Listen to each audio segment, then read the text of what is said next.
Alors, on réitère la bienvenue ce matin pour notre réunion. Alors, on a été invité à écouter ce discours qui a pour thème « Qui sera sauvé ?» Il sera présenté en deux parties. Alors, le premier frère qui présentera la première partie est le frère Owen Barbessou, qui sera poursuivi par le frère Jean-Sébastien Ronzeau. Donc, on va pouvoir les écouter pour nous présenter ce discours et on va écouter Owen Barbessou pour la première partie. Te sens-tu en danger? Alors, pourquoi est-ce que je te pose cette question ce matin? Parce que le titre de notre discours, c'est « Qui sera sauvé ?» Et quand on parle d'être sauvé, de sauvetage, on aborde pour la plupart du temps une notion de danger, de menace. Alors, te sens-tu en danger? Peut-être que tu penses aux dangers qui nous menacent dans notre vie actuelle, le terrorisme, les tremblements de terre, la criminalité. Mais ce n'est pas de ces dangers dont on va parler. On va parler du danger qui est caractérisé dans la Bible comme le plus grand ennemi de l'homme, le péché qui mène à la maladie et à la mort. Alors, qu'est-ce que ce danger menace? Mais prenons le texte d'Ecclésiaste, chapitre 3 et le verset 11, et on va y trouver la réponse. Ecclésiaste, chapitre 3 et le verset 11. On dit, donc on parle de Dieu ici, il a fait toutes choses belles au bon moment. Il a même mis dans le cœur des humains l'éternité. C'est notre désir de vivre éternellement qui est menacé. Et en fait, c'est normal parce qu'il nous l'a mis dans le cœur, Jéhovah, et en fait, parce qu'on avait la possibilité, dès le départ, de pouvoir vivre pour toujours. Alors pourquoi est-ce que ce n'est pas le cas aujourd'hui? Adam a péché en Éden. Il a mangé le fruit défendu et il a fait rentrer cette tare dans l'humanité. Et aujourd'hui, en tant que descendants, nous avons hérité du péché. C'est le principe qu'on retrouve en Job, chapitre 14, verset 4, qui dit « Quelqu'un de pur peut-il sortir de quelqu'un d'impur ?» C'est-à-dire, un homme imparfait qui était devenu imparfait, Adam, pouvait-il donner naissance à des créatures qui seraient parfaites? Non, c'est logique. Nous sommes donc menacés. Mais ressentons-nous les effets de cette menace sur notre vie? Ressens-tu les effets de cette menace? Probablement. D'ailleurs, un écrivain de la Bible nous parle des effets qu'il ressent dans sa vie. Et sûrement que tu vas te reconnaître. C'est l'apôtre Paul et c'est en Romains, chapitre 7, et les versets 22 à 24. Romains, chapitre 7, et les versets 22 à 24. Paul parle et il dit « En effet, l'homme que je suis au fond de moi prend plaisir à la loi de Dieu. Mais je vois dans mon corps une autre loi qui fait la guerre à la loi qui dirige mes pensées et qui m'emmène prisonnier vers la loi du péché qui est dans mon corps. Quel homme misérable je suis! Qui me délivrera du corps qui me conduit à cette mort? » Alors, est-ce que tu as noté quel terme Paul utilise? Il utilise des termes en rapport avec la captivité, parce que c'est le sentiment qu'il ressent et qu'on ressent aussi par rapport au péché. On se sent captif du péché et emmené vers la maladie et vers la mort. On a donc besoin d'être sauvé. Et on va parler d'un sauvetage aujourd'hui.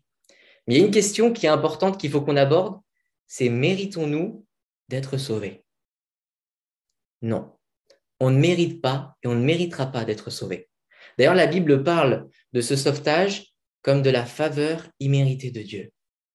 Ce sauvetage dont on va parler, ce n'est pas un dû, c'est d'un choix de la part de Jéhovah Dieu.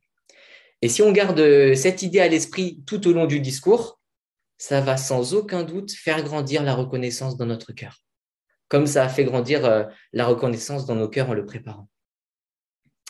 Alors, on va voir comment, de quelle manière Jéhovah a prévu ce sauvetage, pourquoi est-ce qu'il l'a prévu, et comment est-ce qu'on peut manifester notre reconnaissance, et donc comment est-ce qu'on peut faire pour bénéficier de ce sauvetage. Alors, pour commencer, comment, de quelle manière est-ce que Jéhovah a prévu ce sauvetage? En accord avec sa personnalité. Alors peut-être que c'est la première fois que tu entends parler de la personnalité de Dieu. C'est vrai que beaucoup de religions, beaucoup pensent que Dieu n'est que tout-puissant. Mais quand on étudie la Bible, on se rend compte que Dieu a une merveilleuse personnalité. D'ailleurs, si Dieu n'était que tout-puissant, ben, quand Adam a péché en Éden, il aurait pu tout simplement tout détruire et tout refaire. Il est tout-puissant. Qui aurait été au courant? Personne. Mais il a une personnalité et il a d'autres qualités qui se manifestent. Alors, on va en voir deux particulières qui nous intéressent dans ce sauvetage et on en verra d'autres plus tard. On va prendre, s'il vous plaît, Psaume chapitre 33, verset 5 et on va repérer ces deux qualités qui nous intéressent. Psaume, le 33e et le verset 5. Psaume 33, verset 5. On nous parle de Dieu, Jéhovah. Il aime la justice et le droit. Notre Dieu Jéhovah est un Dieu de justice et de droiture. Alors, si on doit un peu expliquer justice et droiture, on pourrait les associer à d'autres termes, la loyauté, l'honnêteté, l'équité ou encore l'impartialité. Et ces qualités de sa personnalité, Jéhovah les manifeste toujours et il les a toujours manifestées. Et on peut prendre un exemple, celui de la façon dont il a manifesté envers les Israélites dans la loi mosaïque. Alors, on va prendre une des lois mosaïques, une des lois que contenait ce texte, et on va voir de quelle façon on peut retirer le principe de justice et de droiture qui nous intéresse. Alors, on va prendre Nombre, chapitre 35 et le verset 20 ensemble, s'il vous plaît. Nombre, chapitre 35 et le verset 20. On lit « Si un homme a causé la mort d'un autre en le poussant par haine, ou en lui lançant quelque chose dans une intention malveillante, ou si par haine, un homme en a frappé un autre avec la main et qu'il soit mort, celui qui a frappé sera obligatoirement mis à mort. C'est un meurtrier. Quand le vengeur du sang rencontrera le meurtrier, il le mettra à mort. » Alors, ce qu'on comprend, c'est que si un homme tue un homme, ben, il doit être mis à mort. Alors, à l'heure d'aujourd'hui, peut-être qu'en première lecture, ça nous paraît un peu barbare. Aujourd'hui, dans la plupart du monde, on a eu l'abolition de la peine de mort. Donc, c'est pour dire que ça peut paraître un peu cruel. Maintenant, si on ressort le principe, la vie humaine appartient à Jéhovah. Dans le cadre du texte, un homme a pris de façon volontaire une vie humaine qui appartient à Jéhovah.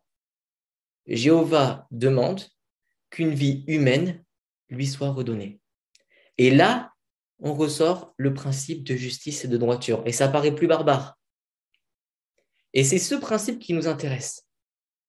On l'a dit au début du sujet, un homme humain, parfait, Adam est mort. Une vie humaine parfaite doit être donnée.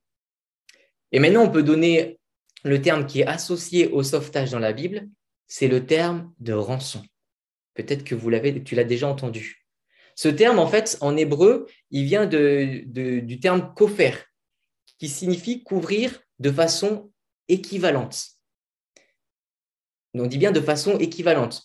Donc, ça montre bien qu'aujourd'hui, nous, toi comme moi, on n'a pas la possibilité de se racheter parce que notre vie, elle est imparfaite.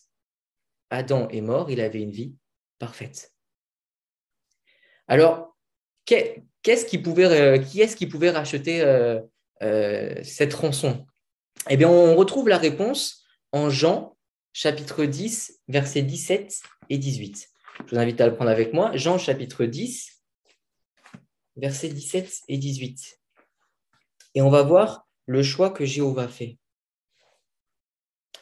Jean 10, 17 et 18. Et donc ici, c'est Jésus-Christ qui parle quand il était sur la terre. Il dit « C'est pourquoi le Père m'aime, parce que je donne ma vie, afin que je puisse la recevoir de nouveau. Aucun homme ne me l'enlève, mais je la donne de ma propre initiative. J'ai pouvoir de la donner et j'ai le pouvoir de la recevoir de nouveau. Voilà le commandement que j'ai reçu de mon Père. » Donc, Jéhovah a choisi Jésus, son fils, pour venir sur terre, pour mener une vie droite, une vie parfaite, une vie équivalente à celle d'Adam, et il lui a demandé de se sacrifier volontairement pour les humains. Et c'est ce que Jésus a fait. Le 14 Nisan de l'an 33, Jésus s'est sacrifié et a permis à l'humanité d'être rachetée. C'était un choix de la part de Jéhovah et non un dû, rappelons-le. Pourquoi Jéhovah a-t-il pris ce choix? On a la réponse en Jean chapitre 3 et le verset 16. On va prendre ce verset, s'il vous plaît. Jean chapitre 3 et le verset 16. Et on va voir une autre qualité de la merveilleuse personnalité de Jéhovah. Jean chapitre 3, verset 16. Car Dieu a tellement aimé le monde qu'il a donné son Fils unique, afin que tous ceux qui exercent la foi en lui ne soient pas détruits, mais aient la vie éternelle. Car Dieu, Jéhovah, t'a tellement aimé qu'il a donné son Fils pour que tu aies la vie. C'est beau, n'est-ce pas? Est-ce que ce choix était un choix qui a fait souffrir Jéhovah?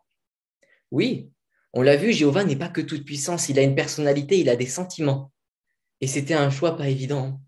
Alors, pour toucher un tout petit peu du doigt d'une façon infime ce choix, on va prendre un exemple. On imagine que tu es parent. Alors, si c'est le cas, ça sera plus facile. Sinon, on va faire preuve d'un peu d'imagination.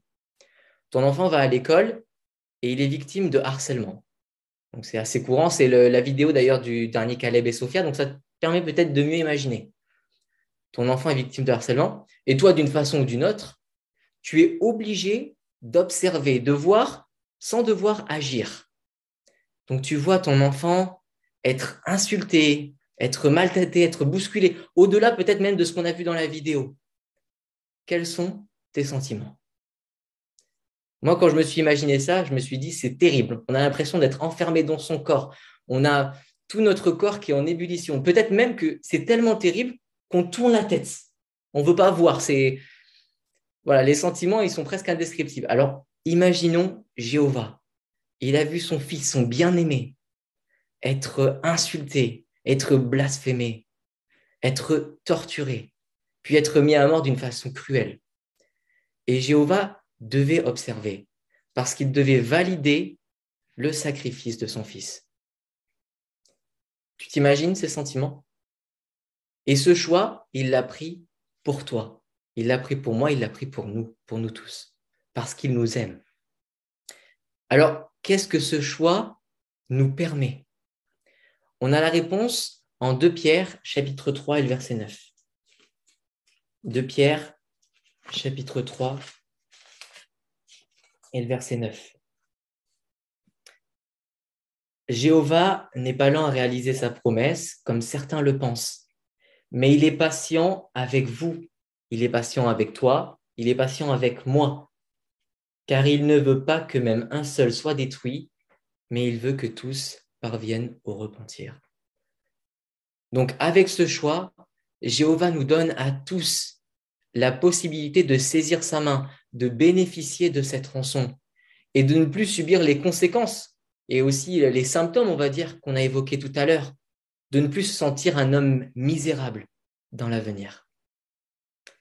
Alors, maintenant que tu sais que Jéhovah a pris des dispositions pleines d'amour, des dispositions qui lui ont coûté, pour que tu puisses avoir la vie, pour que tu puisses être sauvé, peut-être que tu te demandes comment est-ce que tu peux manifester de la reconnaissance et bénéficier de cette disposition. Eh bien, c'est le frère Jean-Sébastien Roseau qui va répondre à cette question dans la suite du discours.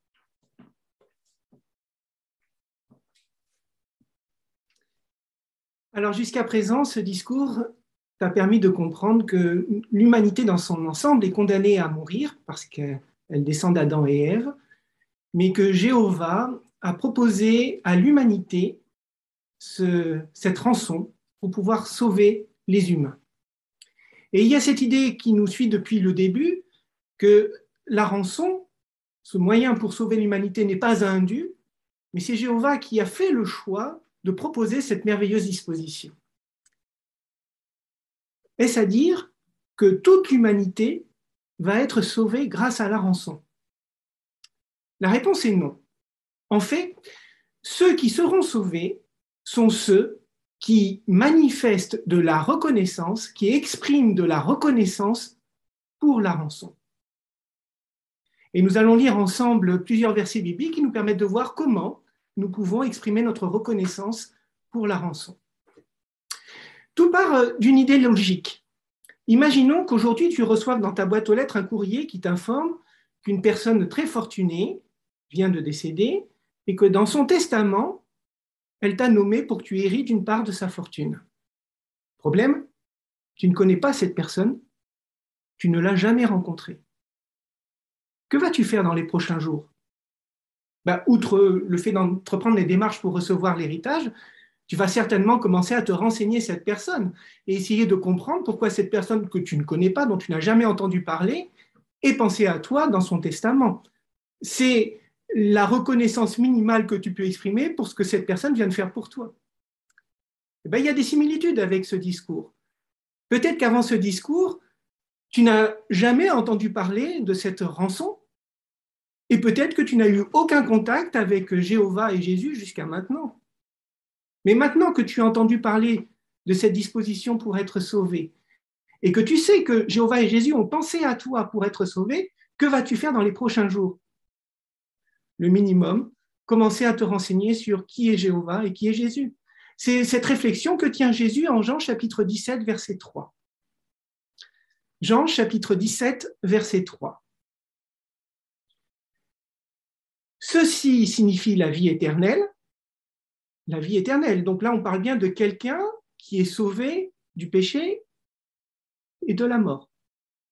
Et Jésus poursuit, qu'ils apprennent à te connaître, toi, le seul vrai Dieu, et celui que tu as envoyé, Jésus-Christ. Donc, exprimer sa reconnaissance pour le caractère de la rançon, ça commence par vouloir en apprendre un peu plus sur qui est Jéhovah, qui est Jésus. Dit autrement, étudier la Bible pour comprendre qui est Jéhovah, sa façon de penser, qu'est-ce qu'il ressent, quelles sont ses qualités. Et de cette étude de la Bible, il va naître en toi une qualité nouvelle, essentielle, qui va te permettre de progresser dans ta relation avec Jéhovah. En effet, tu vas prendre conscience que Jéhovah s'intéresse personnellement à toi, à ce que tu fais, à ce que tu penses, à ce que tu ressens. On ne le voit pas, mais tu vas en être convaincu. Cette qualité, c'est ce que l'on appelle la foi. C'est une qualité spirituelle. Et cette qualité spirituelle est essentielle pour bénéficier de la rançon et être sauvé. Regarde ce qu'a écrit l'apôtre Paul en Hébreux chapitre 11, verset 6. Hébreux chapitre 11, verset 6. D'ailleurs, sans la foi, il est impossible de plaire à Dieu. Car celui qui s'avance vers Dieu doit croire qu'il existe et qu'il devient celui qui récompense ceux qui le cherchent de tout cœur. Ici, on apprend que Jéhovah récompense. Oui, on l'a bien compris. La rançon n'est pas un dû. C'est Jéhovah qui décide et qui propose la rançon pour sauver l'humanité, pour ceux qui expriment leur reconnaissance. C'est donc une récompense que l'on peut recevoir. Mais pour recevoir cette récompense, il faut exercer la foi, être convaincu et comprendre que Jéhovah s'intéresse personnellement à ce que l'on pense, ce que l'on fait ou ce que l'on ressent. Bon, mais une fois qu'on commence à comprendre et vivre avec cette idée, eh bien, on commence à changer de façon de vivre, puisqu'on se rend compte que si Jéhovah nous observe et est attentif à ce que l'on pense ou ce que l'on fait, on va avoir des actions et des pensées conformes à sa volonté. Ce qui nous amène donc à notre troisième verset biblique, Actes chapitre 3, verset 19. Actes chapitre 3, verset 19. Là, on commence à changer de façon de vivre. Repentez-vous donc et retournez-vous pour que vos péchés soient effacés, afin que des époques vivifiantes viennent de Jéhovah lui-même. Des époques vivifiantes, de quoi parle-t-on? On parle entre autres, bien sûr, de la possibilité de vivre éternellement. Mais avant, il faut se repentir, c'est-à-dire regretter nos actions passées qui n'étaient pas forcément en conformité avec la loi de Dieu, et se retourner adopter une nouvelle façon de vivre, une nouvelle façon de plaire à Jéhovah pour que nous puissions bénéficier de ces époques vivifiantes. Mais si on commence à changer de façon de vivre, ça va se voir. Et naturellement, notre famille ou nos amis proches vont commencer à nous poser des questions. Et on va leur expliquer pourquoi nous changeons. Parce que nous exprimons notre reconnaissance pour la rançon. Dans un premier temps, on en parlera certainement à des personnes que l'on connaît bien. Et puis, à un moment, on voudra même commencer à en parler à ceux que nous ne connaissons pas. C'est-à-dire que nous ferons la démarche d'aller les voir pour leur parler de la possibilité d'être sauvés grâce à la rançon. Et cette démarche est aussi importante. Alors, regarde ce que Romains chapitre 10, verset 10 dit à ce sujet. Romains chapitre 10, verset 10. Car c'est avec le cœur qu'on exerce la foi pour la justice, mais c'est avec la bouche qu'on fait la déclaration publique pour le salut. On parle ici du salut, donc à nouveau de la possibilité d'être sauvé de la mort. Pour obtenir ce salut, il faut que la bouche fasse une déclaration publique, qu'elle s'exprime, qu'elle dise pourquoi nous sommes reconnaissants pour la rançon. Bon, quand on vit avec l'idée que Jéhovah est avec nous, qu'il nous observe, quand on commence à changer de façon de se conduire, quand on commence à prêcher, grosso modo, on commence à avoir une vie d'adorateur de Jéhovah. Et à ce moment-là, toutes les personnes ont une prière très intime avec Jéhovah, qui est la prière qu'a eue Jésus, que l'on retrouve en Hébreux chapitre 10, verset 7. Donc, du moins, c'est un extrait de cette prière.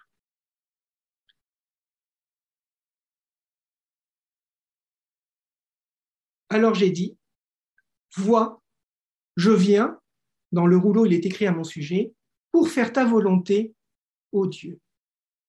Dans cette prière, les personnes expriment à Jéhovah leur reconnaissance pour la rançon et font savoir à Jéhovah que désormais, elles veulent avoir une vie conforme à sa volonté, qu'elles veulent consacrer tout le reste de leur vie à l'adorer et à le servir. Leur vie est entièrement dépendante du service pour Jéhovah. Et ça va se traduire quelque temps plus tard par un geste symbolique que l'on appelle le baptême. Donc, en résumé, comment pouvons-nous exprimer notre reconnaissance pour la rançon? Nous avons dit d'abord en voulant en apprendre un petit peu plus sur qui est Jéhovah, qui est Jésus. Cela va faire naître en nous une foi nouvelle qui nous permettra de comprendre que Jéhovah vit avec nous et qu'il est très proche de ce que l'on fait, de ce que l'on ressent. Et parce qu'il vit avec nous, nous voulons lui plaire. Donc, nous changeons de façon de nous conduire. Nous commençons à parler de lui aux autres.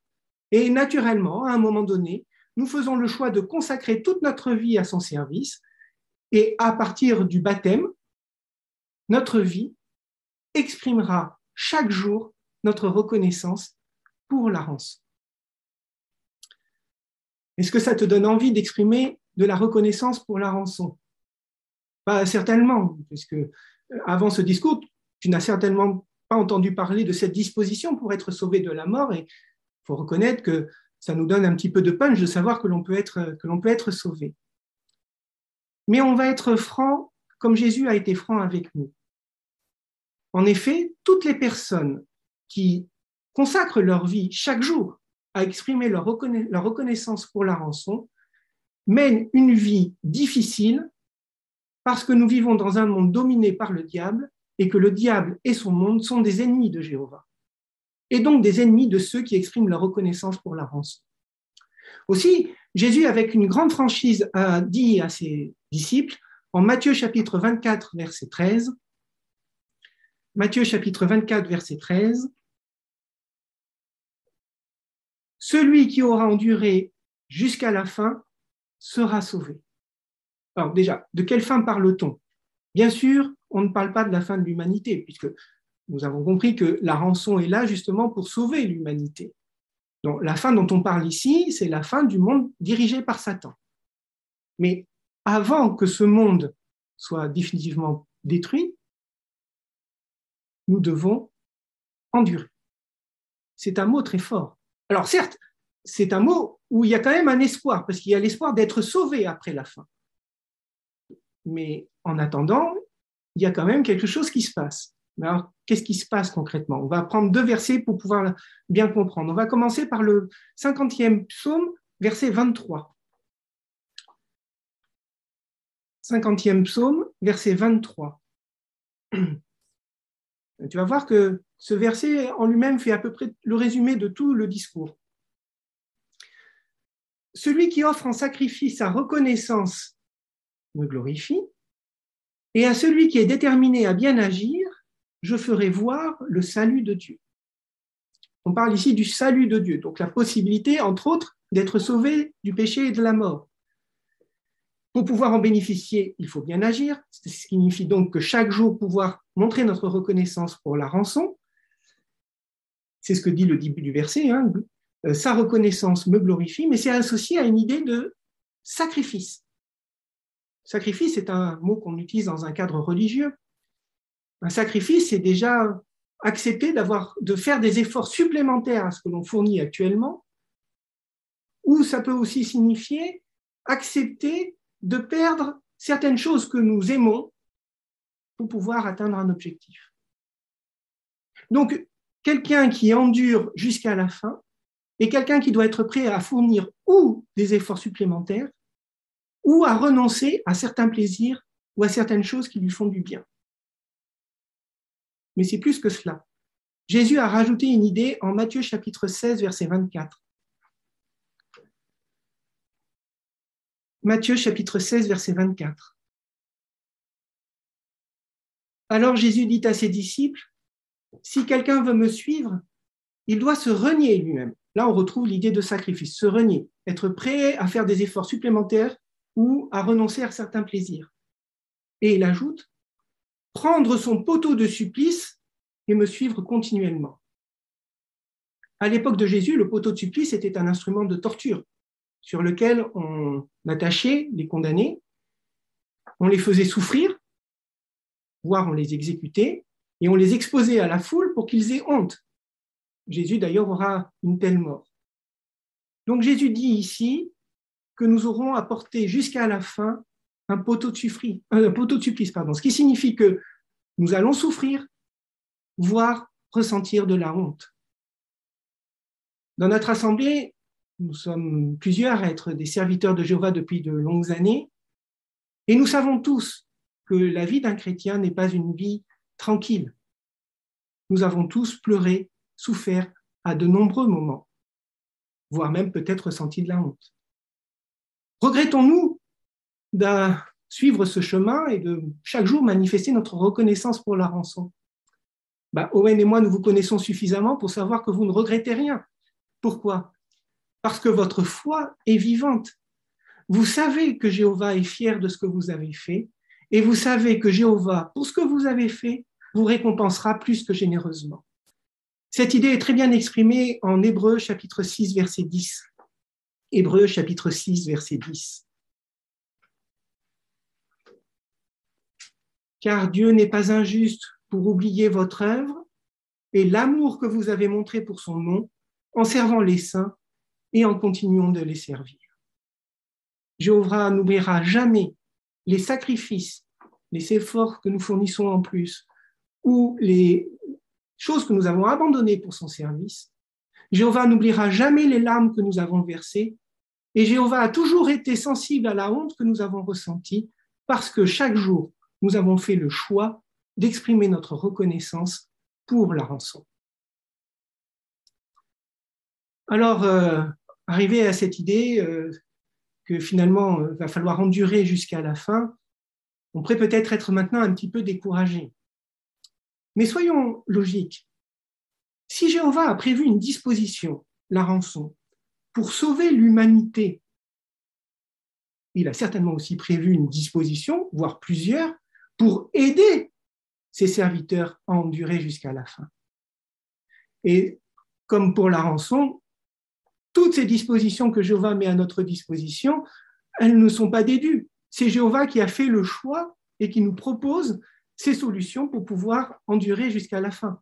On peut citer la prière, la possibilité de communiquer directement avec Jéhovah et de l'appeler au secours à n'importe quel moment. On peut parler de sa parole, la Bible, où dans ces pages, il y a plusieurs idées réconfortantes. Il n'y a pas que la rançon, même si c'est une idée principale. Dans la Bible, il y a plein de prophéties, plein de passages très réconfortants qui nous donnent du tonus et qui nous donnent envie de continuer chaque jour à manifester notre reconnaissance. Et puis, il y a aussi l'organisation terrestre de Jéhovah, composée de tous ses membres, qui nous soutiennent et qui nous expriment leur amour. Alors, tu vois, c'est vrai que nous étions partis de l'idée que l'humanité est condamnée à mourir, puis notre cœur s'est enflammé avec l'idée que nous pouvons être sauvés grâce à la rançon, et puis après nous avons dit oui, mais il va falloir endurer, donc ça a peut-être un petit peu décru. Mais en fait, dans ce discours, il y a une invitation puissante à ce que chacun d'entre nous, toi, moi, nous puissions chaque jour exprimer notre reconnaissance pour la rançon. Cette invitation puissante est un des derniers messages contenus dans la Bible. On le retrouve en Révélation chapitre 22, verset 17. Révélation chapitre 22, verset 17. Alors, on ne va pas expliquer ce verset, c'est-à-dire qu'on ne va pas dire qui est l'esprit, qui est la mariée. Si tu veux savoir de quoi on parle ou de qui on parle, n'hésite pas à poser des questions après la réunion, on te répondra. Ici, on va juste s'intéresser au message qui nous est lancé. Et l'esprit et la mariée continuent de dire « Viens ». Et que celui qui entend dise « Viens ». Et que celui qui a soif vienne, que celui qui le veut prenne l'eau de la vie gratuitement.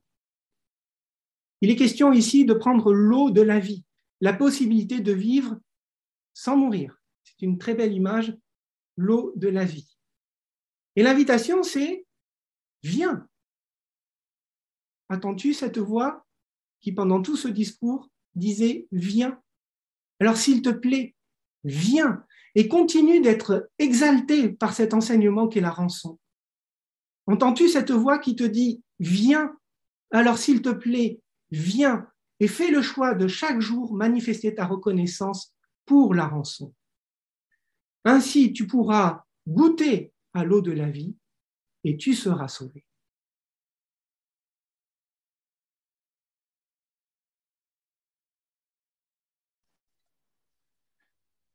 Merci beaucoup, frère Ronzo et frère Barbessou, à nous avoir exposé ces idées, nous avoir donné envie de venir, de pouvoir ainsi manifester notre reconnaissance. Merci pour ces rappels qui nous aident à susciter notre reconnaissance pour la rançon et ces explications aussi qui nous aident à faire les démarches nécessaires pour remplir ces conditions, à être sauvés, car Jéhovah, dans son amour, le souhaite. Alors, on a tous envie de répondre à cette invitation à venir. Merci encore beaucoup, Owen et Jean-Sébastien, pour ce beau discours. Nous allons pouvoir passer maintenant à l'étude de la tour de garde. Elle aura pour thème « Ta foi sera-t-elle assez forte ?» Et pour cela, on va écouter notre frère Jean-Louis Arenas qui conduira cette partie.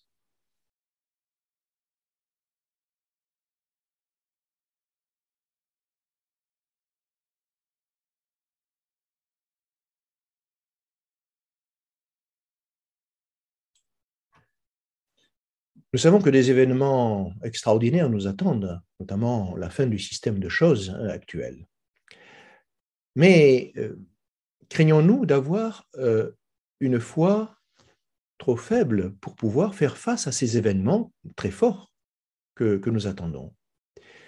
Bien, l'article d'aujourd'hui va nous permettre de comprendre de quelle manière on peut fortifier sa foi, et notamment en considérant l'exemple de chrétiens qui, à notre époque, ont pu comprendre de quelle manière se reposer sur Jéhovah et avoir confiance en lui en traversant des événements difficiles. Nous verrons 4 sortes d'événements que ces compagnons ont traversés et voir les leçons que nous pouvons tirer de leur exemple. Alors le thème « Ta foi sera-t-elle assez forte ?» Le texte clé, c'est « Que votre cœur ne soit pas anxieux, exercez la foi ». Et donc, vous allez pouvoir, grâce à vos commentaires, eh bien, mettre en valeur toutes ces idées très utiles pour notre fidélité chrétienne. Notre lecteur aujourd'hui, c'est notre frère Anthony Véron. Et si tu veux lire le premier paragraphe. Es-tu parfois inquiet en pensant aux événements qui nous attendent? La destruction de la fausse religion, l'attaque de Gog de Magog et la guerre d'Armageddon? Te demandes-tu parfois, vais-je réussir à rester fidèle quand ces événements terrifiants se produiront?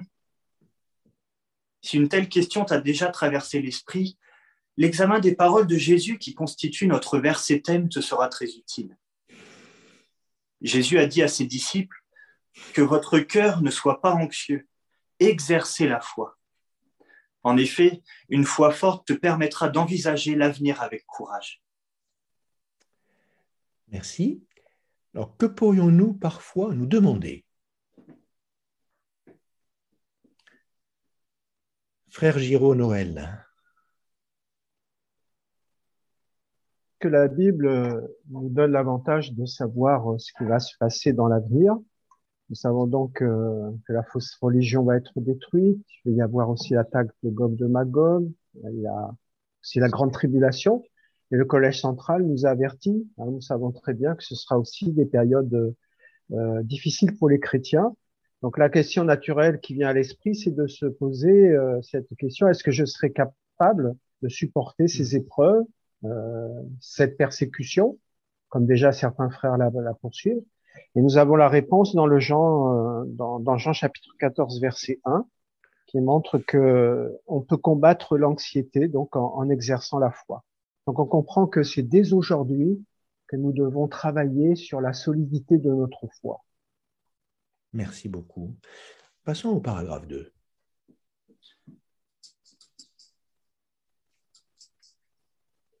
Comment pouvons-nous renforcer notre foi? En analysant la façon dont nous réagissons aux épreuves que nous rencontrons aujourd'hui. Nous verrons alors si notre foi a des failles et dans quel domaine nous devons la renforcer. À chaque fois que nous surmontons une épreuve, notre foi devient plus forte et nous sommes mieux préparés à faire face aux épreuves qui nous attendent encore. Dans cet article, nous examinerons 4 situations auxquelles les disciples de Jésus ont été confrontés et qui ont révélé qu'ils avaient besoin de plus de foi. Nous verrons également comment des situations semblables peuvent nous préparer à ce qui nous attend. Merci. Comment pouvons-nous renforcer notre foi?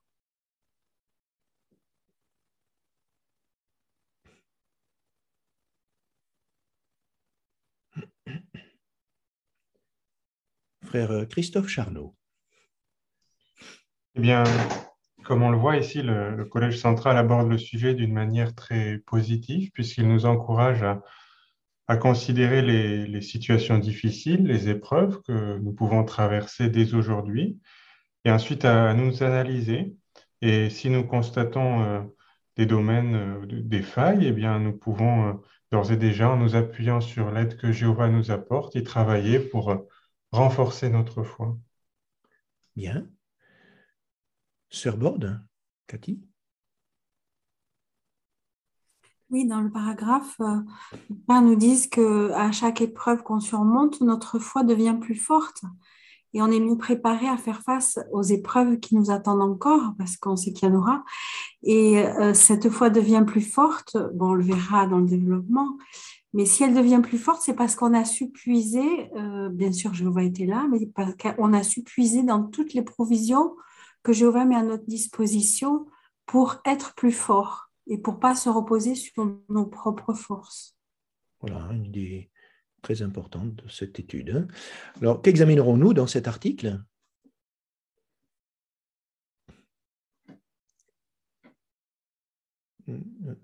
Madame Eulalie Gbadessi? Dans cet article, nous examinerons 4 situations auxquelles les disciples de Jésus ont été confrontés et qui ont révélé qu'ils avaient besoin de plus de foi. Nous verrons également comment les situations semblables peuvent nous préparer à ce qui nous attend. Voilà, très bien. Alors, on va aborder la première situation, quand tu as des problèmes financiers, en lisant le paragraphe 3. Il est normal pour un chef de famille de vouloir fournir de quoi manger, de quoi s'habiller et un logement à sa femme et à ses enfants. Mais ce n'est pas si facile en ces derniers jours. Certains chrétiens ont perdu leur emploi et malgré tous leurs efforts, ils n'arrivent pas à en trouver un autre. D'autres ont dû refuser un emploi qui est contraire aux principes bibliques.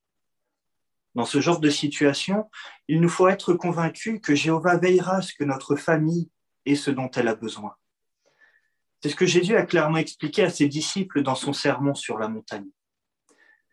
Si nous sommes absolument sûrs que Jéhovah ne nous abandonnera pas, nous pourrons accorder la priorité au royaume, comme nous sommes censés le faire. Et quand nous verrons que Jéhovah nous soutient sur le plan matériel, nous nous sentirons plus proches de lui et notre foi sera fortifiée. Matthieu chapitre 6, le verset 30 dit « Si Dieu habille ainsi la végétation des champs, qui est là aujourd'hui, mais qui sera jeté au feu demain? Ne vous habillera-t-il pas à plus forte raison, gens de peu de foi ?» Verset 33 « Donc, continuez à chercher d'abord le royaume et la justice de Dieu, et toutes ces autres choses vous seront ajoutées. » Merci. Selon Matthieu chapitre 6, versets 30 et 33, qu'a clairement expliqué Jésus. Sœur Dominique Javouret? Oui, en Matthieu 6, 33, Jésus dit de continuer d'abord à chercher le royaume, mais il ne dit pas de chercher uniquement le royaume. Il savait que multiples choses réclameraient toute notre attention, comme par exemple le toit, la nourriture, le vêtement, le travail. Mais une seule chose viendrait en premier, les intérêts du royaume, et Jéhovah nous promet qu'il ne nous abandonnera jamais. Très bien. Frère Serre? Le verbe chercher implique de la détermination, de la persévérance pour obtenir quelque chose qu'on n'a pas. Mais curieusement, en effet, ce n'est pas les choses matérielles auxquelles on pense tout de suite, vers lesquelles il nous pousse à agir. On fait notre part de ce côté-là, mais c'est la perspective de plaire à Dieu, de soutenir tout ce qui va édifier la foi, notre foi, celle de notre famille, qui doit être la préoccupation du vrai chrétien, parce que Jéhovah est un bon Père, il pourvoira à nos besoins. Bien. Frère Rodriguez, José. Ce qui est vraiment encourageant, c'est que Jéhovah nous demande de fixer notre esprit sur notre spiritualité, notre relation avec lui, et pour ce qui est du reste, il connaît nos besoins. Et il s'engage personnellement à nous apporter ce dont on a besoin.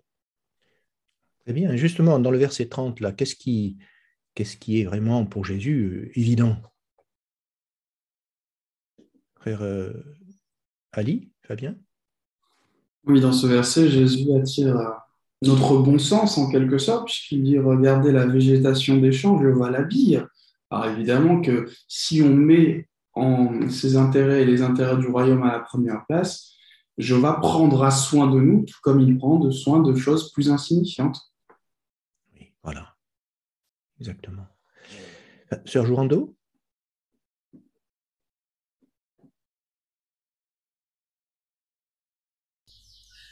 Oui, pour poursuivre l'idée de Fabien, au verset 33, donc il dit de continuer de chercher non pas seulement le royaume, mais aussi la justice de Dieu. Or, Jéhovah a donné une responsabilité au chef de famille de subvenir aux besoins de leur maisonnée. Mais le chef de famille, en appliquant la justice de Dieu, ne va pas accepter n'importe quel travail. Il ne va pas accepter un travail qui est au contraire au principe biblique, ni un travail qui lui prend tout le temps au point où, quand il arrive à la maison, il est impossible qu'il assiste aux réunions ou prépare son étude avec sa famille. Donc, en faisant confiance en Jéhovah, en mettant la foi qu'il va nous donner tout ce dont nous avons besoin, nous allons d'abord mettre le royaume à la première place. Très bien. Sœur Richardson. Oui, mais pour pouvoir le faire, c'est facile de dire je mets le royaume dans la première place de ma vie, mais pour pouvoir le faire dans des situations comme Sœur Joando avait indiqué, il faut être absolument convaincu que Jéhovah va tenir cette promesse et prendre soin de nous. Et c'est là l'importance de cette étude. Bien. Alors là, on a vu la théorie. Maintenant, on va s'intéresser à la réalité, la pratique, avec les paragraphes 4 et 5. Prenons comme exemple la famille Castro, une famille du Venezuela, et voyons comment Jéhovah l'aide depuis qu'elle s'est retrouvée dans une situation matérielle très précaire. Cette famille possédait une petite ferme qui lui permettait de gagner modestement sa vie. Mais un jour, un gang armé les a forcés à abandonner leurs terres et les a chassés de chez eux. Le père Miguel raconte « Aujourd'hui, quelqu'un nous prête un tout petit morceau de terrain et nous vivons de ce qu'il produit. Chaque matin, je demande à Jéhovah de nous procurer de quoi manger pour la journée. » La vie est difficile pour les Castro, mais ils sont persuadés que notre Père céleste est capable de subvenir à leurs besoins. Ils continuent donc d'assister aux réunions et de prêcher régulièrement. Ils accordent la priorité au royaume et Jéhovah comble leurs besoins.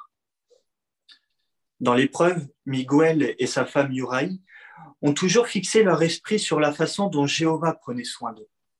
Certaines fois, Jéhovah a incité des frères et sœurs à leur procurer une petite aide matérielle ou à aider Miguel à trouver un travail.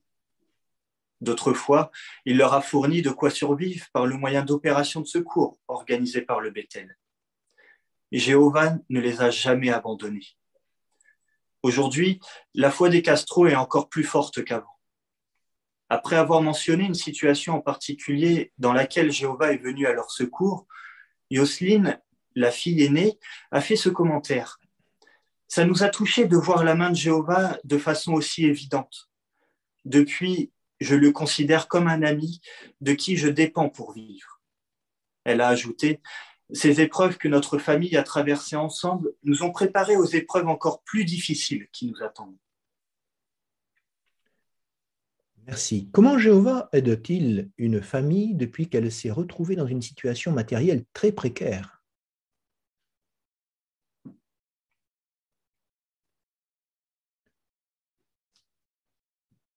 Alors, qu'a subi cette famille?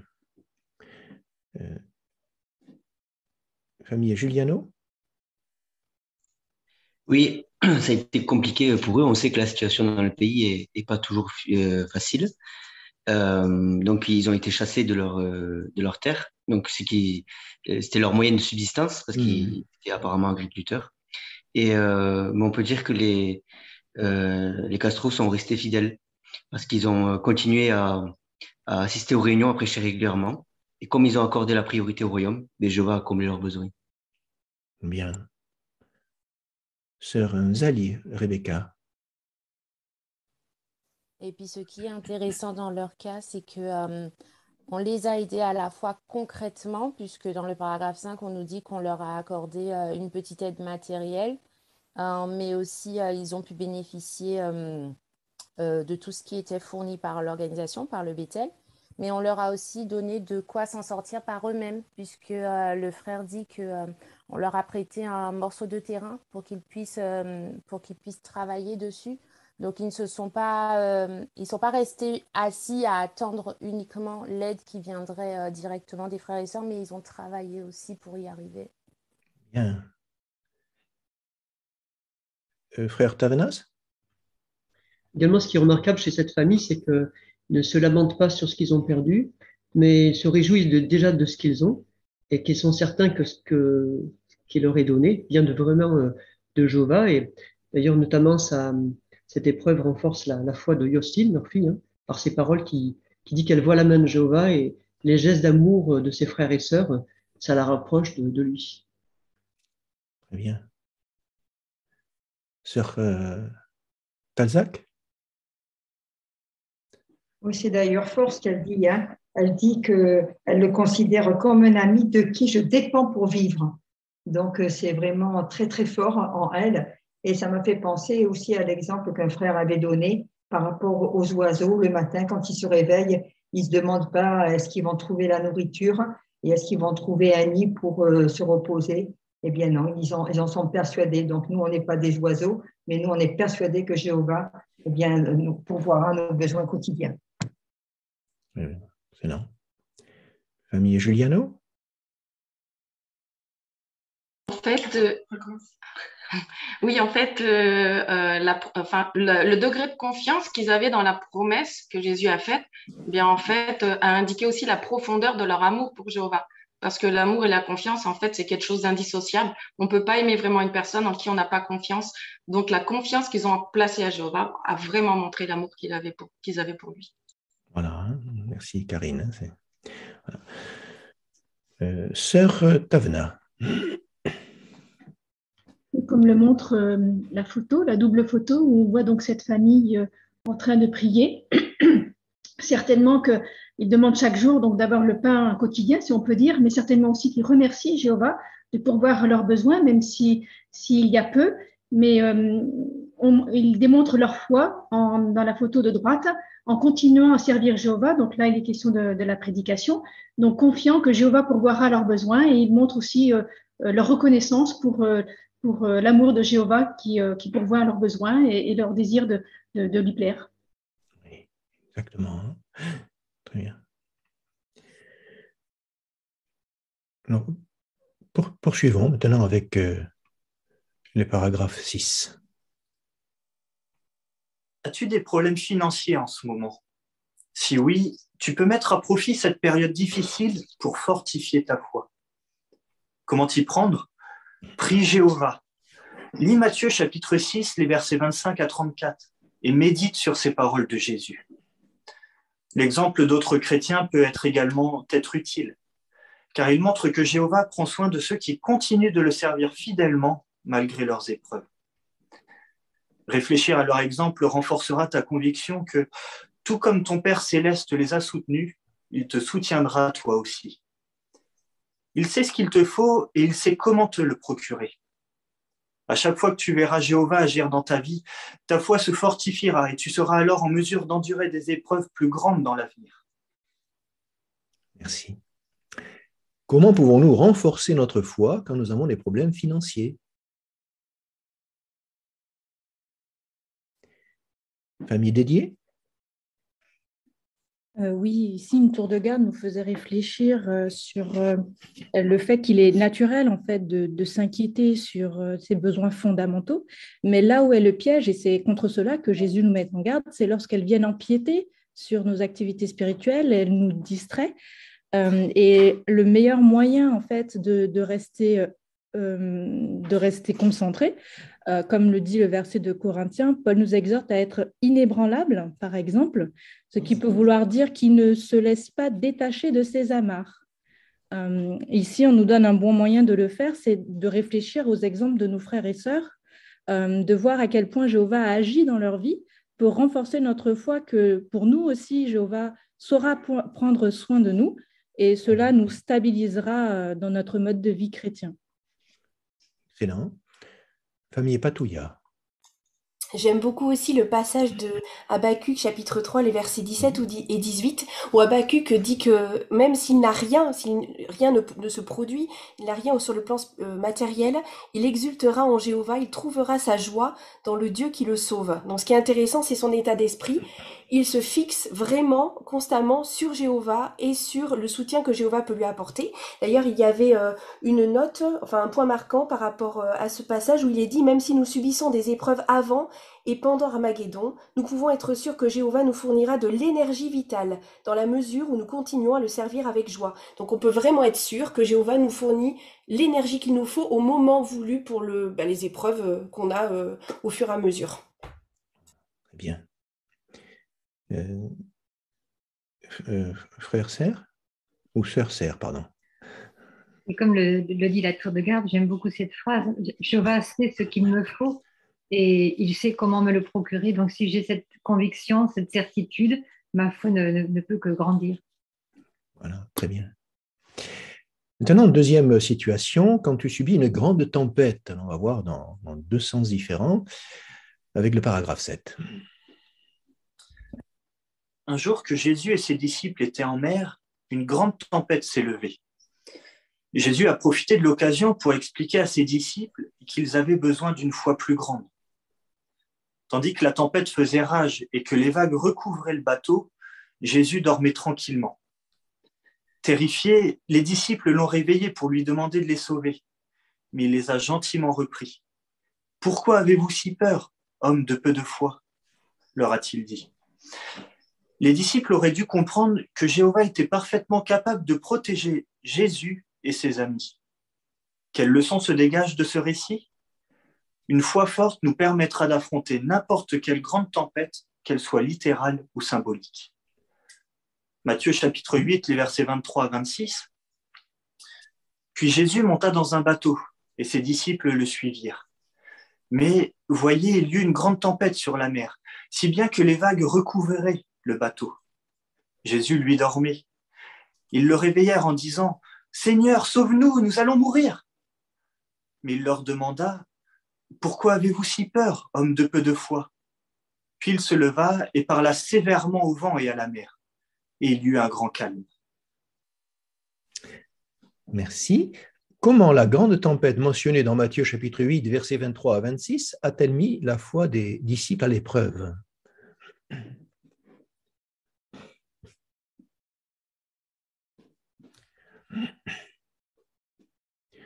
Sœur Vincent, Nicole?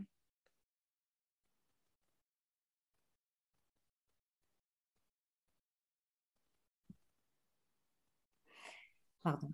Les disciples ils ont montré à plusieurs reprises qu'ils avaient des doutes, qu'ils avaient des inquiétudes, et on le comprend parce qu'ils n'étaient que des simples hommes. Mais ils ont compris, avec ce que Jésus leur a montré ici, que comme Jésus avait de la valeur aux yeux de Jéhovah, il n'était pas question qu'il détruise son fils et ses compagnons qui étaient sur le bateau avec lui. Donc, nous voyons que la foi est nécessaire. Il y a un autre épisode aussi où Jésus marche sur l'eau et Pierre prend le même chemin, mais au bout d'un moment, il réalise qu'il est en train de faire quelque chose d'humain et quelque chose qui, selon toute logique humaine, doit être, n'est pas, dirons-nous, normal. Et donc, il se met à douter et il perd pied. Et nous voyons donc ainsi par ces exemples que la foi permet de faire face à des choses qui nous paraissent quelquefois insurmontables. Voilà. Très bien. Sœur Le Gallet? Non, c'était Sœur Surville. Voilà. Quand il nous dit qu'il y a une tempête qui se lève, il y a un bibliste qui nous dit que ce n'est pas une simple tempête, un simple coup de vent. Hein. C'est une tempête plutôt violente, presque un cyclone. Hein. Alors, on imagine les disciples qui sont quand même des pêcheurs aguerris. Hein. Ce n'est pas la première fois qu'ils montent en bateau, la tempête, ils la connaissent. Et là, ça souffle tellement fort qu'ils en sont complètement retournés. Donc, on peut aussi imaginer les sentiments qu'ils avaient. Et nous, on peut aussi imaginer, face à de grandes difficultés, face à une tempête physique naturelle, quelle réaction on pourrait avoir. Donc, et de se rappeler de comment Jésus les invite à réfléchir sur comment renforcer leur foi, ça peut aussi nous aider. Exactement. Et Jésus, lui, alors, quelle était son attitude devant cette tempête? C'est intéressant de souligner son attitude. Frère Rodriguez.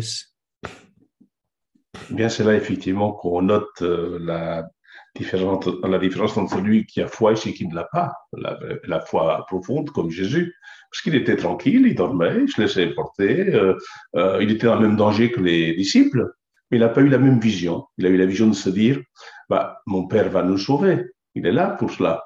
Va nous donner l'occasion de nous en sortir. Donc, lui, il s'en remettait à Jéhovah. Voilà. Exactement. Très bien. On va passer au paragraphe 8 et 9. Voyons comment Annelle, une sœur célibataire de Porto Rico, est sortie d'une épreuve terrible avec une foi plus forte. La grande tempête qu'elle a subie était littérale. Son épreuve a commencé en 2017, quand l'ouragan Maria a détruit sa maison. Suite à cette catastrophe, elle a aussi perdu son travail. Durant toute cette période, je me suis senti très angoissé, confie Annelle. Mais j'ai beaucoup prié Jéhovah. J'ai ainsi appris à lui faire confiance et à ne pas me laisser paralyser par l'inquiétude. Il y a autre chose qui a aidé Annelle à retrouver son équilibre, l'obéissance. Elle explique « Suivre les instructions de l'organisation de Jéhovah m'a permis de garder mon calme. J'ai aussi vu Jéhovah prendre soin de moi. Il a utilisé mes frères et sœurs pour m'apporter des encouragements spirituels et un soutien matériel. Elle ajoute, et Jéhovah m'a donné bien plus que ce que j'aurais jamais osé demander. Et ça a rendu ma foi beaucoup plus solide. Et comment la foi d'Annelle a-t-elle été mise à l'épreuve et comment Annelle a-t-elle retrouvé son équilibre? Sœur Michel Arénias? Oui, Annelle est de Porto Rico, célibataire. Donc, elle a dû affronter toute seule l'ouragan chez elle, l'ouragan Maria, en 2017, qui a détruit sa maison. Elle a perdu son travail. Bon, elle était bien sûr, évidemment, très angoissée. Mais deux choses l'ont aidée. Elle a prié énormément Jéhovah. Elle a appris à lui faire confiance. Et l'inquiétude l'a quittée un petit peu. Et elle a fait confiance aussi, elle a obéi. Elle a obéi dans cette situation, l'obéissance aux instructions de Jéhovah. Très bien. Sœur Balza? Et elle a vu à quel point Jéhovah a pris soin d'elle, puisqu'elle déclare que Jéhovah lui a donné bien au-delà de ce qu'elle aurait osé demander. C'est bien. On peut s'inspirer de l'image. Alors, que voyons-nous dans cette illustration?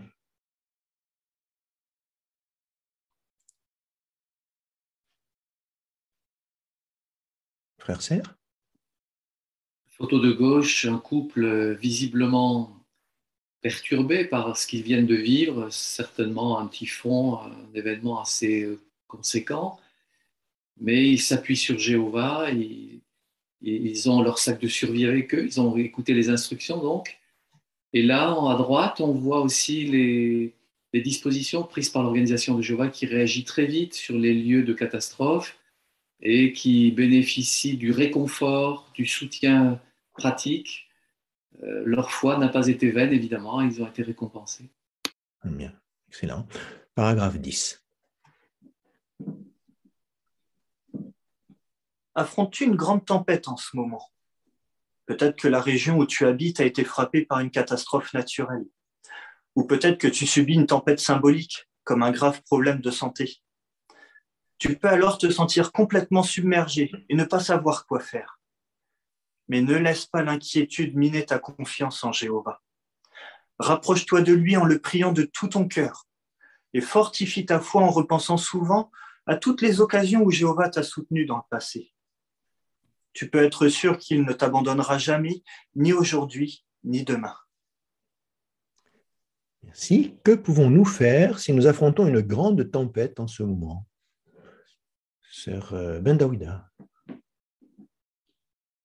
Oui, selon Psaume chapitre 77, verset 11, il dit « Je me souviendrai des œuvres de Jéhovah, je me souviendrai de tes actes prodigieux d'autrefois. » Donc on voit que ce psaume nous encourage à nous rapprocher de Jéhovah en le priant de tout notre cœur et fortifier notre foi en repensant souvent à toutes les occasions où Jéhovah nous a soutenus par le passé et nous pouvons être convaincus que Jéhovah ne nous abandonnera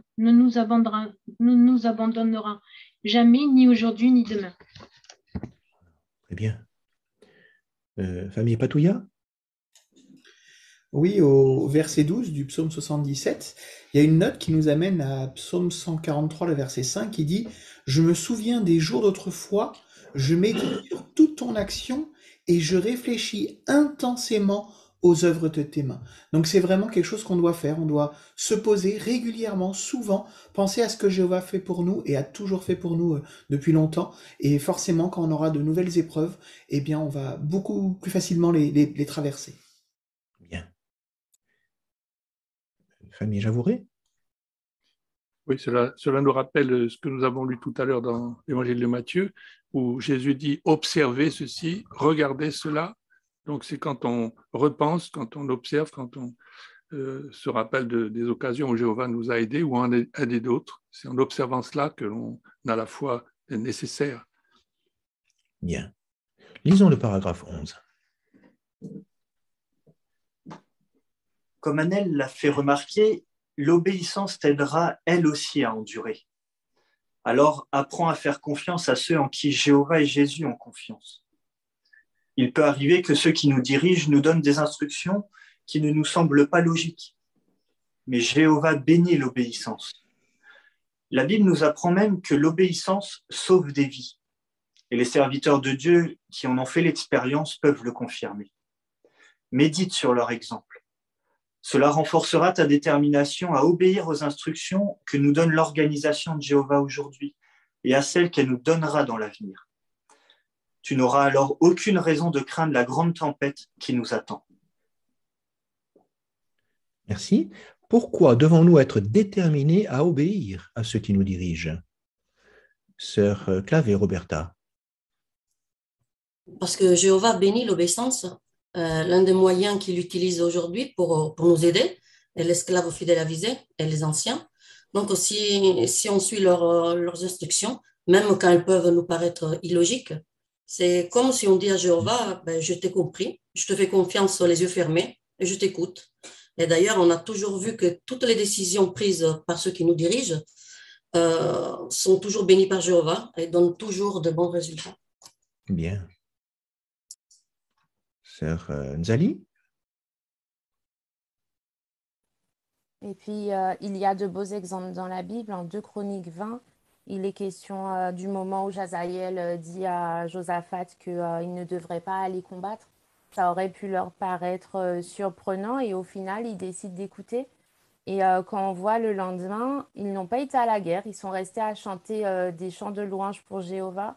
Et au final, les Moabites, les Ammonites se sont entretués et eux ont été sauvés. Et Jéhovah les a vraiment bénis puisqu'ils n'ont eu qu'à récupérer après tout le butin. Donc c'est la preuve que même si parfois les décisions peuvent nous surprendre, mais il faut juste laisser dans les mains de Jéhovah. Voilà. Frère Richardson. Et si on imagine qu'on était un de ces chanteurs du temple et Josaphat nous demande de se mettre en tête pour le cortège pour sortir et faire face à l'ennemi, ça demandait beaucoup de foi et d'obéissance. Mais on peut imaginer comment leur foi a été renforcée par la suite grâce à ça. Oui, très bien. Sœur Lamanière, Manon. Oui, j'aime bien la phrase du paragraphe qui dit « Il peut arriver que ceux qui nous dirigent nous donnent des instructions qui ne nous semblent pas logiques. » Mais c'est là que ça va être important parce que quel mérite on a à obéir à des instructions avec lesquelles on est d'accord ou qui ne nous demandent pas spécialement d'efforts. Mais lorsqu'on va nous donner des instructions où on se dit « je ne sais pas, moi je n'aurais pas fait ça », et bien notre réaction va vraiment nous aider à nous analyser. Est-ce qu'on fonce tête baissée en disant « ok, Jéhovah a les choses en main, je ne sais pas pourquoi, mais j'y vais, je lui fais confiance » ou est-ce qu'on va se trouver des excuses pour ne pas suivre les instructions, sachant que la grande tribulation approche, c'est vraiment des questions à se poser maintenant et à rectifier notre réaction pour l'avenir. Tout à fait. Hein. Sœur Borde, Cathy. Oui, on a aussi l'exemple des Israélites lorsqu'ils erraient dans le désert, enfin lorsqu'ils ont quitté l'Égypte plutôt. Donc Jéhovah les a dirigés petit à petit. Puis à un moment donné, il dit à Moïse, Jéhovah dit à Moïse au verset 2 là, du Exode 14, dit aux Israélites qu'ils rebroussent chemin et campent devant Pi-Hahiroth. Et plus loin, il dit comme ça, Pharaon va dire ils errent en pleine confusion. Donc Pharaon va les prendre pour des pauvres faibles, quoi, pour pas dire autre chose. Et du coup, les Israélites, c'est vrai, ils étaient partis dans un sens. Ils auraient pu se dire oh là là, il faut rebrousser chemin. Non, mais personnellement, même, je me serais peut-être dit oh là là, ça va être encore plus fatigant ou je ne sais pas. Enfin, mais en tout cas, ils ont obéi parce que ça venait de Jéhovah et c'est Moïse qui leur avait transmis. Donc, c'était le canal de l'époque. On peut dire l'esclave fidèle et avisé de l'époque. Aujourd'hui, depuis toujours, Jéhovah a toujours eu un canal. Donc, de la même manière, on a confiance et on sait que sur le plan de Jéhovah, c'est toujours une stratégie qui va arriver à un but positif pour son peuple et pour son nom. Merci. Maintenant, une autre situation. Quand tu subis des traitements injustes, avec le paragraphe 12. Jésus savait que ses disciples seraient traités injustement et que cela mettrait leur foi à l'épreuve. Pour les y préparer, il leur a raconté une histoire qui est rapportée dans l'évangile de Luc. une veuve allait constamment voir un juge méchant pour obtenir justice. Elle était convaincue que sa persévérance serait récompensée. Finalement, le juge a accédé à ses demandes répétées. La leçon, Jésus a dit, « Et Dieu, lui qui est juste, ne fera-t-il pas en sorte que justice soit rendue à ceux qu'il a choisis et qui crient vers lui jour et nuit ?» Puis il a ajouté, « Quand le Fils de l'homme arrivera, trouvera-t-il vraiment ce genre de foi sur la terre ?» Lorsque nous subissons des traitements injustes, ayons une foi aussi forte que celle de cette veuve. Montrons-nous patients et persévérants, et soyons convaincus que, tôt ou tard, Jéhovah agira en notre faveur. Nous devons également avoir foi dans le pouvoir de la prière. En effet, Jéhovah peut parfois répondre à nos prières de façon surprenante. Lisons Luc chapitre 18, les versets 1 à 8. Puis Jésus leur donna un exemple montrant qu'ils devaient toujours prier et ne pas renoncer. Il dit, « Dans une ville, il y avait un juge qui ne craignait pas Dieu et qui ne respectait personne. Dans cette ville, il y avait aussi une veuve qui allait sans cesse le voir pour lui dire « Fais en sorte que j'obtienne justice contre celui qui est en procès avec moi. » Pendant un certain temps, il a refusé. Cependant, par la suite, il s'est dit « Je ne crains pas Dieu et je ne respecte personne, mais parce que cette veuve n'arrête pas de me harceler, je vais faire en sorte qu'elle obtienne justice. Sinon, elle continuera de venir et m'épuisera à force de réclamer. » Alors le Seigneur lui dit, « Notez bien ce que ce juge a dit alors qu'il était injuste. Et Dieu ne fera-t-il pas en sorte que justice soit rendue à ceux qu'il a choisis et qui crient vers lui jour et nuit tout en étant patient avec eux? Je vous le dis, il fera en sorte que justice leur soit rendue rapidement. Toutefois, quand le Fils de l'homme arrivera, trouvera-t-il vraiment ce genre de foi sur la terre ?» Si. Alors, comme on indique ce passage de Luc chapitre 18, comment la foi peut-elle nous aider à endurer les injustices?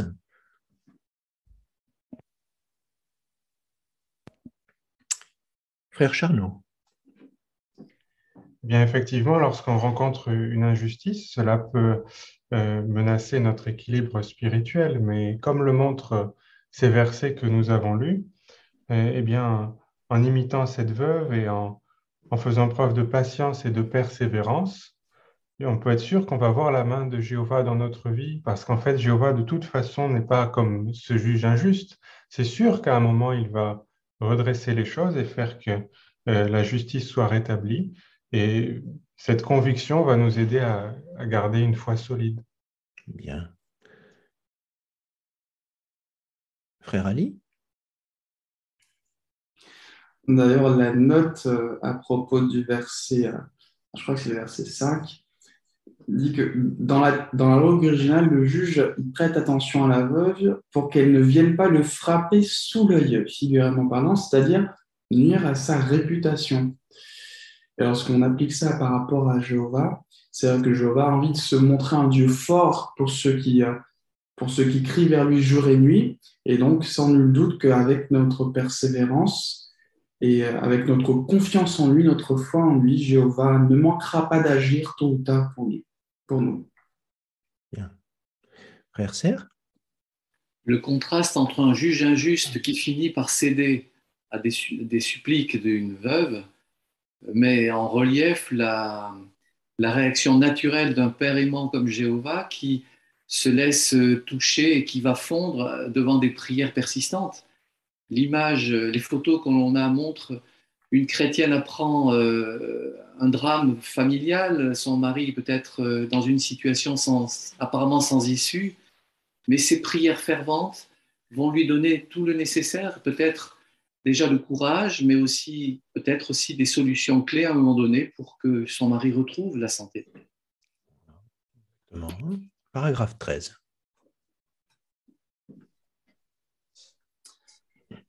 Parlons de ce qui est arrivé à Véro, une sœur du Congo-Kinshasa. Le village dans lequel elle vivait avec son mari, qui n'est pas témoin, et leur jeune fille de 15 ans, a été attaqué par un groupe armé. La petite famille a dû donc s'enfuir. En route, ils sont tombés sur un barrage. Là, des hommes armés les ont arrêtés et ont menacé de les tuer. Quand Véro s'est mis à pleurer, Sa fille a essayé de la calmer en priant tout haut et en utilisant plusieurs fois le nom Jéhovah. Quand elle a eu fini de prier, le commandant lui a demandé « Jeune fille, qui t'a appris à prier ?» Elle lui a répondu « C'est ma mère. Elle a utilisé le modèle de prière qui se trouve en Matthieu chapitre 6, les versets 9 à 13. » Le commandant lui a alors dit « Jeune fille, va en paix, toi et tes parents, et que Jéhovah votre Dieu vous protège. » Merci. Alors, quel effet une prière prononcée par une jeune fille a-t-elle eu?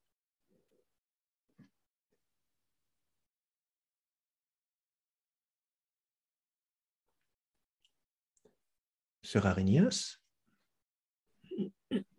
Eh bien, Jéhovah a réagi d'une manière extraordinaire. Hein. C'était au Congo-Kinshasa où il y a pas mal de choses qui se passent. Donc, cette famille a été obligée de fuir avec leur fille de 15 ans et ils ont été attaqués par un groupe armé et ils voulaient les tuer. Et la petite s'est mise à prier. Elle a utilisé Matthieu 6, 9 à 13 où elle utilisait le nom de Jéhovah. Et le commandant a été surpris. Il dit, mais qui t'a appris à prier? Parce qu'elle devait être priée d'une manière intense et agréable. Elle dit, c'est ma mère, hein, parce qu'elle se base sur Matthieu 6. Et là, le commandant lui a dit, va en paix. Mais qui a fait que ça se passe comme ça? Mais c'est Jéhovah qui a été sensible à ce que cette jeune fille prie à haute voix dans des conditions difficiles pour elle. Donc, il a répondu à sa prière. Bien, excellent. Sœur Ngomé. Oui, pour poursuivre l'idée de Michel, en fait, l'exemple de cette jeune sœur nous montre combien de fois la prière peut être puissante. Donc, elle nous montre aussi que Jéhovah nous répond de plusieurs façons. Donc, il peut nous dire, je te donne à l'instant, ou attends encore, ce n'est pas le moment, ou bien je ne te donne pas. Mais qu'est-ce que nous allons faire? Nous n'allons pas nous n'allons pas tirer une conclusion. Nous allons continuer à lui prier pour rester attentifs et surtout qu'il nous donne de l'endurance, de la patience et de la perspicacité face à toutes ces différentes tempêtes. Bien. Paragraphe 14. Ce qui est arrivé à cette famille nous montre encore une fois qu'il ne faut pas sous-estimer le pouvoir de la prière. Mais quand Jéhovah ne répond pas immédiatement ou de façon impressionnante à nos prières, cela peut mettre notre foi à l'épreuve. Que faire alors? Comme la veuve de l'histoire de Jésus, continuons de prier, confiant que notre Dieu ne nous abandonnera pas et qu'il finira par répondre à nos prières d'une façon ou d'une autre. Continuons également de le supplier de nous donner son Esprit Saint. Rappelons-nous que bientôt, il nous bénira à tel point que nous en oublierons toutes nos souffrances. Si nous endurons fidèlement les épreuves que nous rencontrons aujourd'hui en comptant sur le soutien de Jéhovah, nous serons assez forts pour surmonter les épreuves à venir. Merci. Qu'est-ce qui peut mettre notre foi à l'épreuve et qu'est-ce qui nous aidera à endurer? Sœur Élisabeth Le Gallais? Notre foi peut être mise à l'épreuve si on a l'impression que Jéhovah ne répond pas immédiatement à nos prières ou ne répond pas de façon impressionnante à nos prières. Mais là, Jéhovah aussi, dans ces cas-là, est là pour nous aider. On est encouragé à continuer à le prier, à lui demander, selon Éphésiens 4:13, la force d'endurer ces épreuves. Et là, Jéhovah nous donnera cette force et ça renforcera notre foi en Jéhovah de nous aider dans les moments difficiles.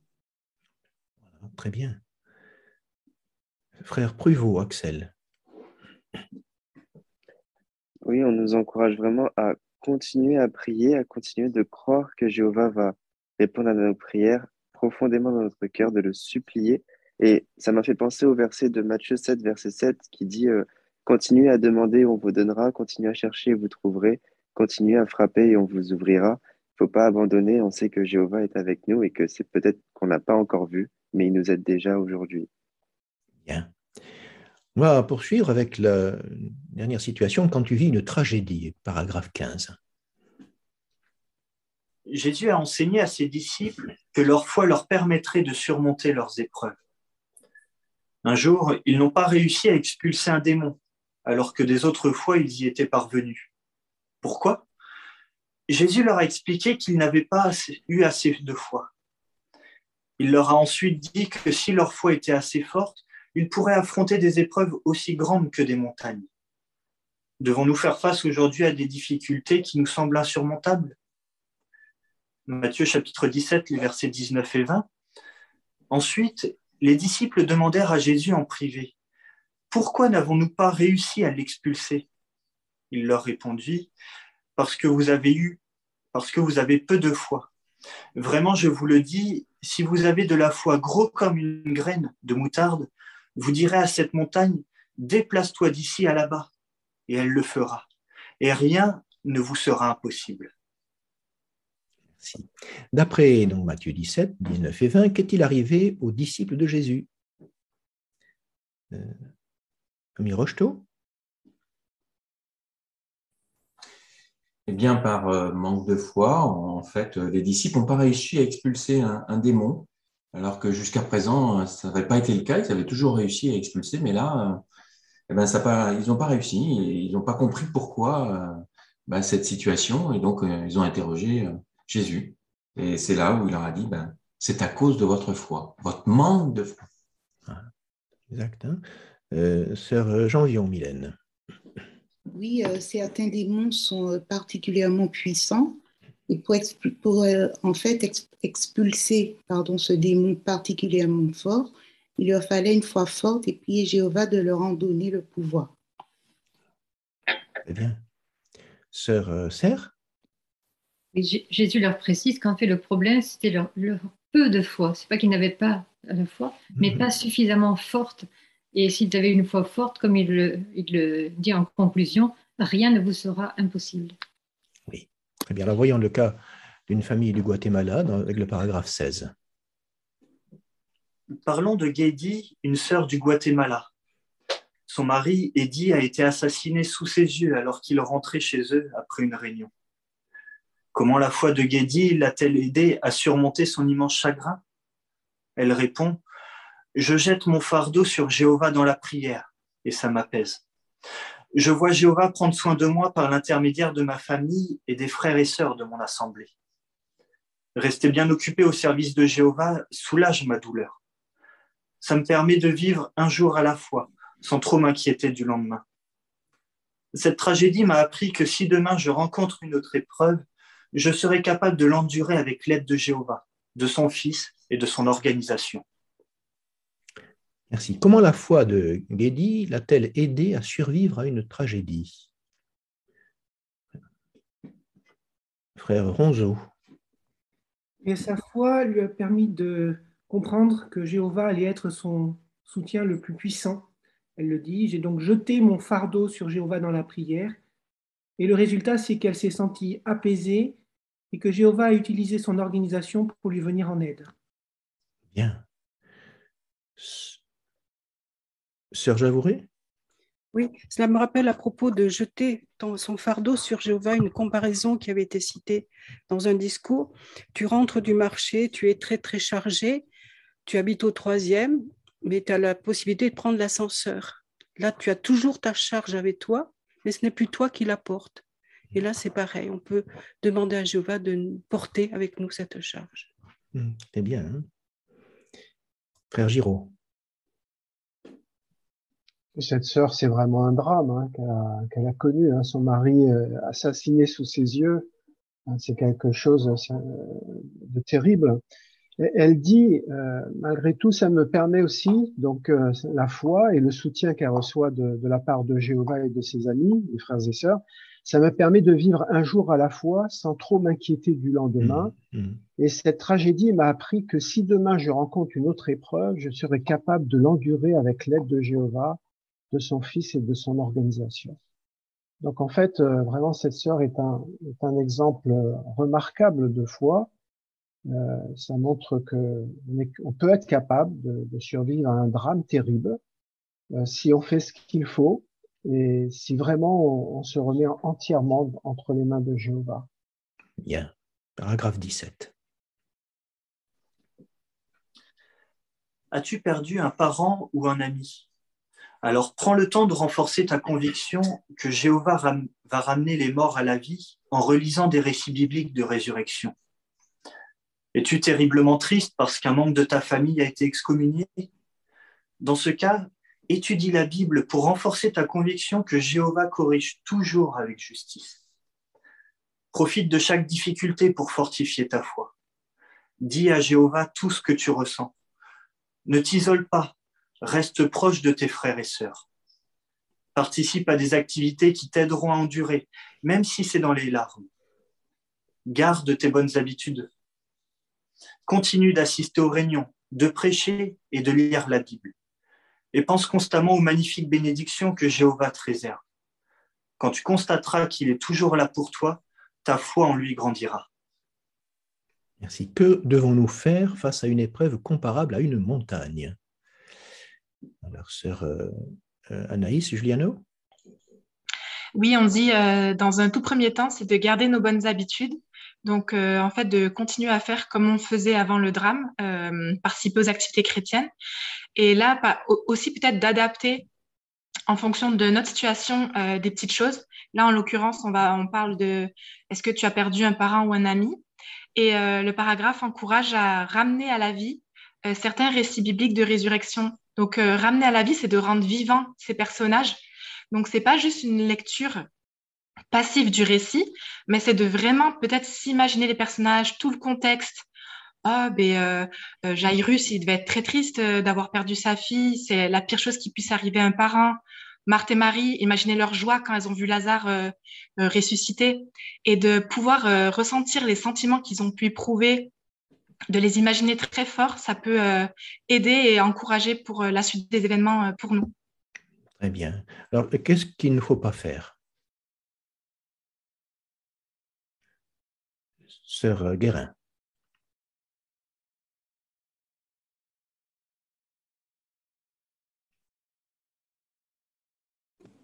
Disons que quand on perd un membre de notre famille, on a du chagrin, ce qui est tout à fait normal, mais disons que c'est le temps qui guérit les blessures, comme on dit. Et ce qu'il faut, c'est ne pas penser à la mort, mais penser à la joie de la résurrection, à la joie qu'on aura de retrouver ces personnes disparues. Parce que si on reste toujours sur la mort, on ne s'en sort pas. Ce qu'il faut, c'est penser à la résurrection. Et alors là, c'est quand même un baume qui permet d'améliorer avec le temps. Bien. Frère Véron, ou famille Véron. Oui, on peut aussi tirer profit de ce que nous dit Proverbe 18.1, de ne pas chercher à s'isoler. Dans ces moments-là, on a peut-être tendance justement à vouloir être seul, mais comme le montrent les exemples précédents, c'est en cherchant la compagnie de nos frères et sœurs que nos frères et sœurs ont réussi à surmonter leur chagrin, qu'ils ont pu recevoir de l'aide. Donc, ne restons pas seuls, mais au contraire, cherchons vraiment la compagnie de nos amis. Bien, merci. Alors, donne-nous plus de foi, le dernier sous-titre. Passons au paragraphe 18. Si tes épreuves passées ou présentes ont révélé que ta foi avait une faille, ne te décourage pas. C'est le moment pour toi de la fortifier. Imite les apôtres qui ont demandé « Donne-nous plus de foi ». Réfléchis également à l'exemple des frères et sœurs dont nous avons parlé dans cet article, comme Miguel et Yuraï. Rappelle-toi aussi les fois où Jéhovah t'a soutenu. Comme la fille de Véro et comme Annelle, prie Jéhovah avec ferveur, surtout en situation de détresse. Et comme Gaïdi, souviens-toi que Jéhovah peut utiliser ta famille ou les membres de l'assemblée pour venir à ton secours. Si tu laisses Jéhovah t'aider aujourd'hui, tu le verras agir en ta faveur et tu seras d'autant plus convaincu qu'il t'aidera dans l'avenir. Merci. Si nous découvrons que notre foi a une faille, que pouvons-nous faire? On revoit un petit peu les différents exemples. Frère Véron?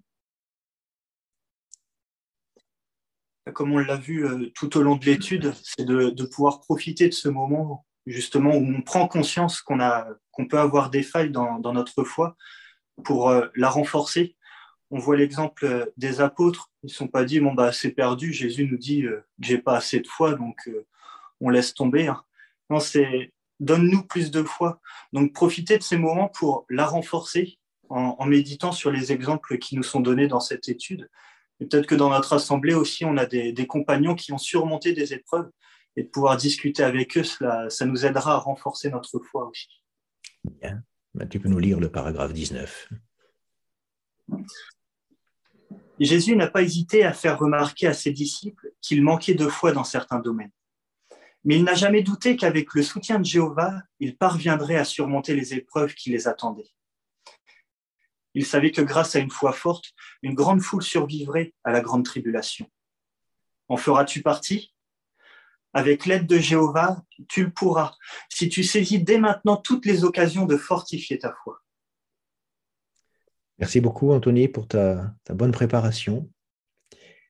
Alors, de quoi Jésus n'a-t-il jamais douté ?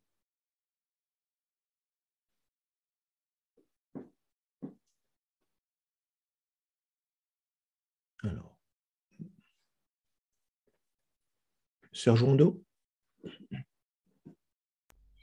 Oui, déjà, Jésus n'a pas hésité à faire remarquer aux disciples qu'il manquait de foi, mais il n'a pas douté qu'avec le soutien de Jéhovah, ils vont surmonter les épreuves. Le texte de Jean 16, 33 dit ici que dans le monde, vous aurez des épreuves. Or, Jésus savait que les épreuves affinent, les épreuves rendent fort.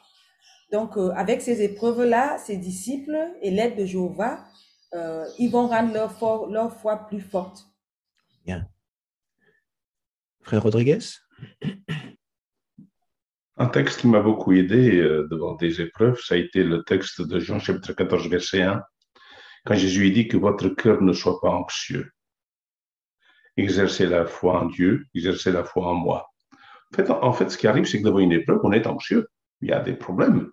Et Jésus nous a dit, remettez-vous à mon Père, parlez-en avec lui. Et comptez sur moi, on t'aidera. Et donc, de cette manière-là, on affermit notre foi. On se donne les moyens de pouvoir rester confiant. Très bien. De quoi pouvons-nous être certains ?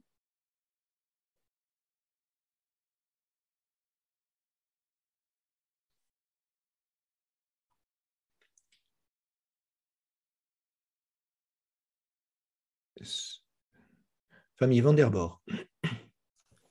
Jésus, en Révélation 7, verset 9, ça dit qu'une grande foule viendrait justement de cette grande tribulation qui arrive et qui peut nous faire peur. Donc, soyons certains qu'avec l'aide de Jéhovah, on pourra faire partie de cette grande foule en continuant de fortifier notre foi. Excellent. Alors, on va voir maintenant les 3 questions de révision. Que répondrais-tu ? Comment peux-tu te préparer aux épreuves qui nous attendent ?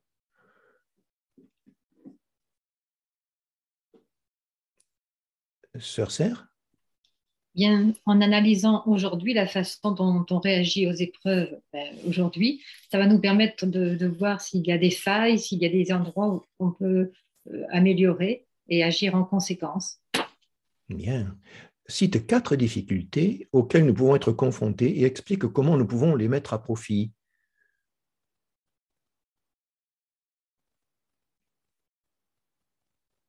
Quelles sont ces 4 situations qui ont été évoquées, Sœur Nzali ? On a vu la perte d'un être cher, les problèmes de santé, les problèmes financiers ou encore si on se retrouve face à une tempête, qu'elle soit littérale ou pas. Et ce sont des moments où il faut se demander est-ce qu'on a suffisamment confiance en Jéhovah pour s'appuyer sur lui et le prier pour que lui nous donne la force nécessaire pour tenir bon. Bien. Pourquoi peux-tu être sûr que tu seras capable de rester fidèle ?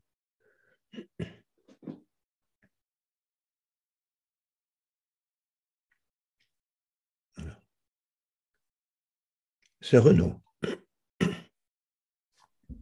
En étant certain que Jéhovah pourra nous aider, car on voit toutes les occasions qu'il a eues déjà pour nous aider et aussi tout ce qu'on a vu, les frères et sœurs qui subissent et qui ont vu cette aide merveilleuse de Jéhovah. Bien, merci beaucoup pour votre excellente préparation et commentaires, nombreux d'ailleurs. Je n'ai pas pu interroger forcément tout le monde, mais Ça montre que vous avez vraiment médité sur ces enseignements. Donc, nous retenons une idée importante, c'est que notre foi peut être assez forte à condition que nous fassions le nécessaire pour la renforcer par tous les moyens que Jéhovah nous donne. Eh bien, nous allons pouvoir terminer avec le chant du cantique qui a été prévu. Il s'agit du cantique 118, « Donne-nous plus de foi ». Et c'est notre frère Barbesou Owen qui prononcera la prière.